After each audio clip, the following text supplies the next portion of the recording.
বাংলাদেশ জাতীয় ফুটবল দলের জার্সিতে হামজা চৌধুরীর অভিষেক যেন এক নতুন দ্বার খুলে দিয়েছে। তার পথ ধরে বাংলাদেশি বংশোদ্ভূত প্রবাসীদের মধ্যে ফুটবলের প্রতি আগ্রহ বাড়ছে ক্রমশ। সেই তালিকায় নতুন করে যুক্ত হয়েছেন দুই প্রতিভাবান ফুটবলার, কানাডার সামিত সোম ও ইংল্যান্ডের কিউবা মিচেল। গত 11 এপ্রিল আনুষ্ঠানিকভাবে বাংলাদেশ ফুটবল ফেডারেশনের কাছে জাতীয় দলে খেলার আগ্রহ জানান কানাডা জাতীয় দলে খেলা সামিত সোম। বিষয়টি নিশ্চিত করেছেন বাফুফের সহসভাপতি ও সামিটের প্রক্রিয়ার দায়িত্বে থাকা ফাহাদ করিম। তিনি বলেন, আমরা আজ সামিটের জন্ম নিবন্ধন সনদ পেয়েছি, তাকে ইতিমধ্যে জানিয়ে দেওয়া হয়েছে। তিনি আমাদের জানাবেন কোন দিন তিনি কানাডা সহ বাংলাদেশ হাই কমিশনে যেতে পারবেন। আমরা সেই অনুযায়ী বাংলাদেশ হাই কমিশনকে অবহিত করব। কানাডায় বাংলাদেশ হাই কমিশন থেকে সামিট সেই শহর থেকে দূরে থাকেন।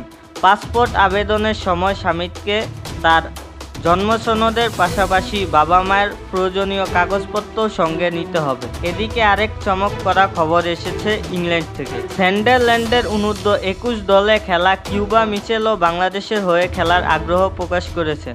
তার বাবা জামাইকান হলেও মা বাংলাদেশি, তাই নিয়ম অনুযায়ী বাংলাদেশের জার্সিতে খেলার সুযোগ রয়েছে তারও।